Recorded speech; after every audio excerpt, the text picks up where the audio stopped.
Hi folks, welcome back to the Film Reelcast. I'm Stuart, your host. This is just a quick non-spoiler review of a film currently showing on Amazon Prime called I Care a Lot. Now it's starring Peter Dinklage and Rosamund Pike, both actors that you will know from James Bond and from Game of Thrones as well. Now this film, as I say, it's a non-spoiler, so I'm not going to give away what it's about, but it's quite controversial as in the fact that it's got so many hates. Rosamund Pike plays a character called Marla Grayson. And she's a con artist, and what she does is she frauds people out of their fortune, their inheritance, everything they've got, their home, their car, their bank accounts, every personal belonging they've got, by becoming their personal guardian, by going to court and saying that they're suffering from dementia and they don't have the capacity to be able to look after themselves, and they risk themselves or a risk to others.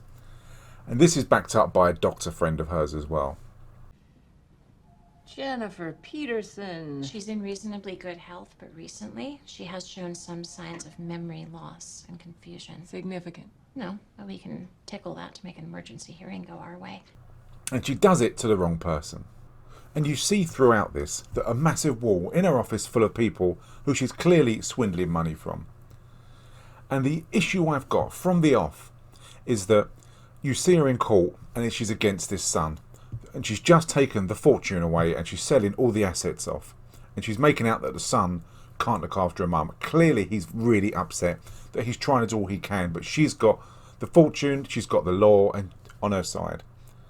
And outside the courtroom she's confronted by this guy who's understandably going fucking mental at her, and he says some really horrible things like you should be raped, you should be murdered, and he spits in her face.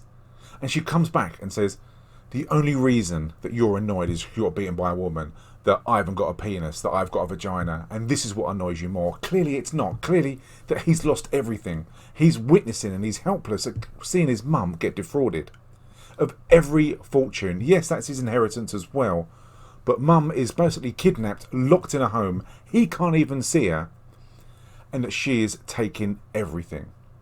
And they try and make it a gender thing, which really is annoying. They really lose the point of the film, that it's what she's doing. You have no soul, you have no conscience to take money off people to split families up, and that's what she's doing. And as I said, she does it to someone who's got connections to the mafia, and there are repercussions. And Peter Dinklage, who you'll know from Game of Thrones, plays that mafia character. And obviously there's comeback on there, but he's, for a mafia character and for what they build up, that there really isn't much happening. And it's a real letdown. Dinklage is a good actor, he's proved he's a good actor, but just in this it doesn't work. He's not a likeable character with zero morals. She's not a likeable character. There's nothing to cheer in this film. There is no winner. And it's really hard to watch a film and invest your time when one person is involved in drug trafficking, human trafficking, the other person's involved in defrauding old women and splitting up families. And that's the problem with the film. They try and make it that it's empowerment to women, which completely misses. Because it isn't about that. It's about what happens to someone who supposedly they sell it as the American dream, the opportunity. But there is no opportunity in this. There is no good guy in this.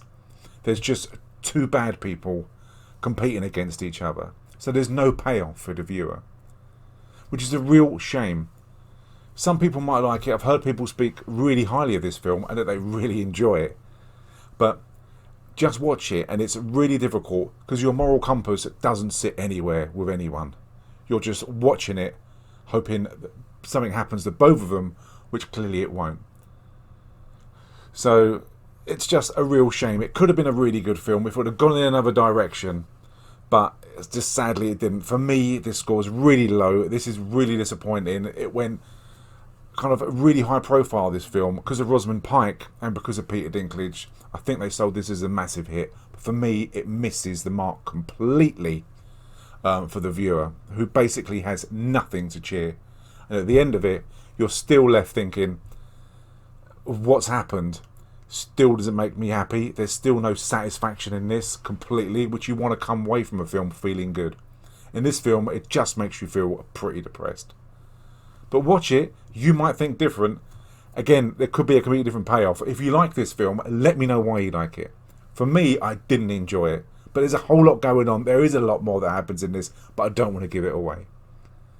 Okay, that's a really, really quick, non-spoiler. I wouldn't say it's a recommendation, but it's on Amazon Prime. It's nothing. I think it's just short of 2 hours. But as I say, watch it. Let me know what you think. Before we go, just remind you that we've got the audio podcast. We've got WandaVision. We've got Cobra Kai. We've got The Shield. We've got other non-spoiler reviews. There's a lot happening at the moment. So just check the page out. Check the Film Realcast audio podcast out. And there's something for you. I'm sure there is. Okay, thanks for watching. I'm Stuart. This is Film Realcast, and I will see you very soon.